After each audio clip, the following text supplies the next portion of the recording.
আসসালামু আলাইকুম। এই যে কুকুরটা দেখতেছেন, ওকে রেস্কিউ করে আনা হয়েছে আজকে। ওকে নিয়ে সন্ধ্যে পোস্ট করেছিল, ওখানে ক্যান টাইপসের গাইগুলা ওকে মারছে।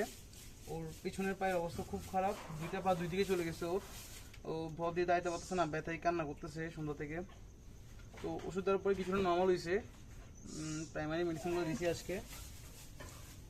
ওর কোমর ভাঙছে বলে মনে হচ্ছে না, কিন্তু ব্যথা আছে অনেক। যখন ও শুইতেও পারতেছে না, দাঁড়াতেও পারতেছে না, এই দুই পায়ের দুই পাশে ফ্লুইড জমে গেছে অনেক। ওকে ওর ধরা যান, পাটা ঢুকে যাবে, এই পাটা ভাঙছে, ওই পাটা ভাঙছে। অবস্থা অতটা ভালো না, একবার এক্সরে করে দিলে ভালো হবে।